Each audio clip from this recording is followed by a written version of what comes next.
Bonjour, je m'appelle Joël Matono et puis pour ma part, je vais vous présenter mon sujet que j'ai choisi, les Philistins. Alors, à propos de ce sujet, je vais vous présenter trois grands critères importants qui sont la religion de les Philistins, leur histoire et puis leur culture. Alors, leurs religions sont basées dans quelques étapes comme les dieux. Les dieux que je vais vous présenter sont les dieux de Baal, les dieux de Astarté, les dieux de Asherah et les dieux de Dagon. Alors, je vais vous présenter aussi pour leurs récits, puis leurs croyances. Ensuite, je vais passer vers les histoires des Philistins. Je vais vous présenter leur origine, comme leur région qu'ils habitaient, comme leur langue parlée. Et puis, je vais vous présenter leur guerre, leur historique dans la guerre. Puis cela, je vais ensuite aller vers leur culture, leurs fêtes, leurs célébrations, leurs prières, leurs festivals, leurs rites, etc. Alors, avant de commencer cela, je vais vous dire pourquoi j'ai choisi ce sujet pour ma foi. Alors, j'ai choisi les Philistins parce que je voulais plus savoir leur histoire car ils étaient comme très basés sur les guerres contre les Israélites dans la Bible qui est passée sur l'Ancien Testament. Alors, je voulais plus savoir ce qu'ils étaient parce qu'ils sont très connus comme des géants, comme des guerriers. Alors, je voulais plus savoir derrière de cela, juste pas leur comme historique dans la guerre et leur taille. Alors, pour commencer dans la topic de la religion, je vais vous nommer quatre dieux de les Philistins. Alors, en premier, il y a le dieu de Baal, il y a le dieu d'Astarté, il y a le dieu de Dagon et il y a le dieu de Asherah. Alors, pour commencer, le dieu de Baal est le dieu majeur de les Cananéens, de la fertilité, de la pluie et de l'orage, et parfois de la guerre. Son nom signifie simplement Dieu ou Maître. Dans les mythes du Jari, il combat les forces de chaos et de la sécheresse. Alors, Baal est mentionné dans le livre de 1 Roi chapitre 18. C'est à propos de les prophètes de Baal contre le dernier prophète dans la Bible durant ce temps, Élie. C'était une guerre pour démontrer qui était le vrai Dieu et si le Dieu des Hébreux ou le Dieu pour les Philistins allait répondre à cette manière de guerre. Alors ensuite, il y a le dieu de Astarté qui est décédé sur la sexualité et la fertilité et parfois du pouvoir royal. Alors c'est l'approche de la l'Ishtar mésopotamienne. Alors son culte est répandu au Levant, en Francie et jusqu'en Égypte. Alors Astarté est mentionné dans la Bible avec Salomon que quand Salomon était critiqué d'avoir honoré le dieu d'Astarté des Philistins. Alors ensuite, pour le prochain dieu, il y a le dieu d'Ashura.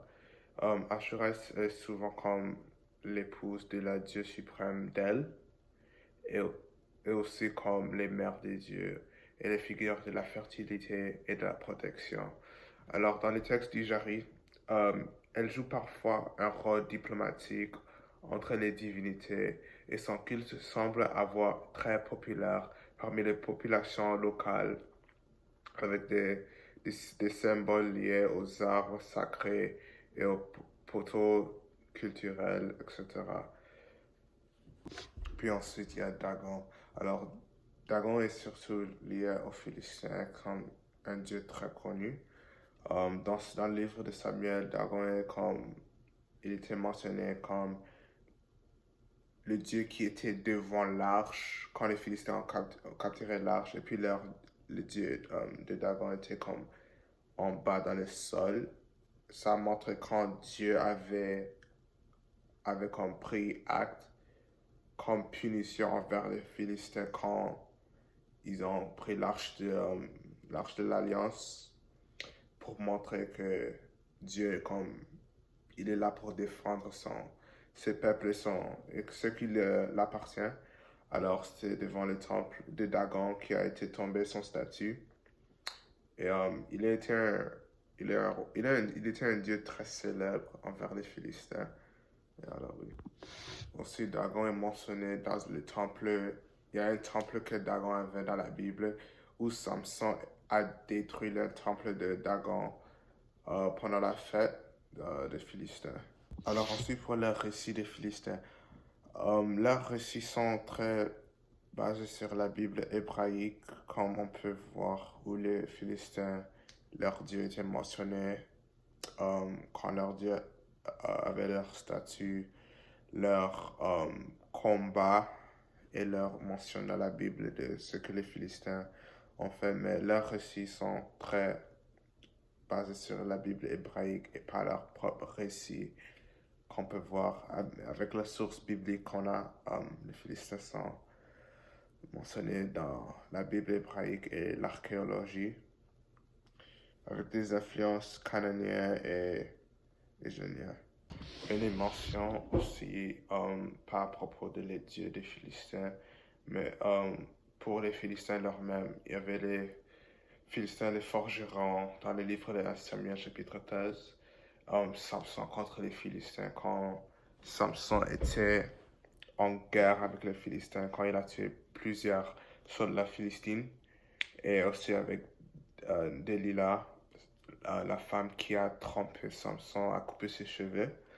Dans le livre de Juges, chapitre 14, jusqu'à le 16e verset. Ah non, pas 16e verset, 16e chapitre.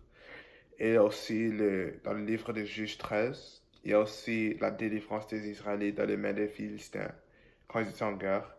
Et aussi les défis de Samson qu'on peut voir alors leur historique et les récits mentionnés des Philistins. Alors, à propos de leur croyance, les Philistins, ils croient des dieux comme des divinités, comme j'ai mentionné, Dagon, Baal, Astarté, Asherah.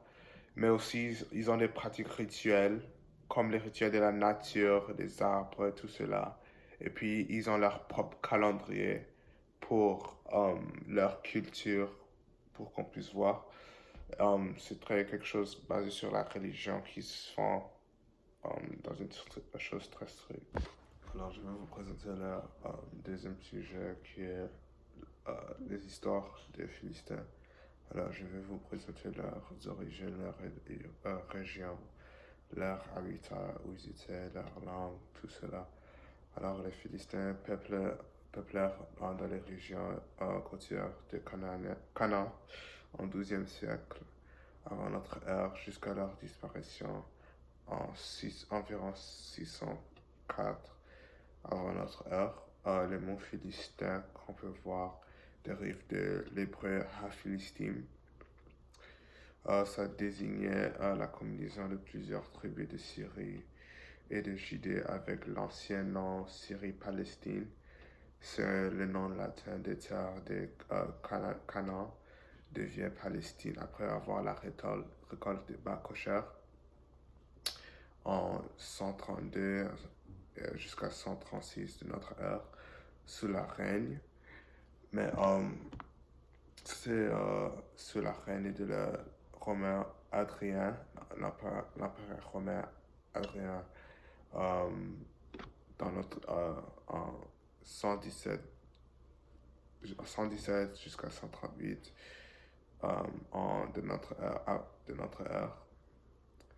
Mais le mot philistin est désigné à une personne illettrée et dépourvue de leur culture, d'après les récits concernant l'écriture juive. Alors ensuite à leur langue. Alors comme c'est vrai que certains critiques ont expliqué les discours d'Ashdod comme étant la langue des colons Sénachérib, mais si tel est le cas dans le livre de Néhémie, un des livres dans la Bible, on aura probablement une certaine compréhension ainsi que son origine. Elle aurait décrit différemment les Sémitiques, les discours des enfants, des mères, des Ammonites, les Moabites, mais ça ne semble pas avoir causé tant de vexation. Dans le livre de Néhémie, chapitre 13, versets 23 à 25, on peut voir où ils sont mentionnés de parler la langue d'Ashdod. Alors ensuite, je vais aller dans la prochaine étape pour présenter leur guerre. Alors, il y a plusieurs guerres où les Philistins étaient avec avec Israël. et une des guerres très connues qu'on peut savoir est la guerre contre David et Goliath. Alors, ce guerre est dans 1 Samuel où on peut voir que leur champion Goliath va combattre David, un jeune berger qui voulait parce qu'il y avait personne qui était qui voulait combattre Goliath parce que tout le monde avait comme peur. Mais David, avec sa confiance, son courage, avait dit qu'il va combattre Goliath. Alors Goliath était comme un champion il était un champion pour une raison.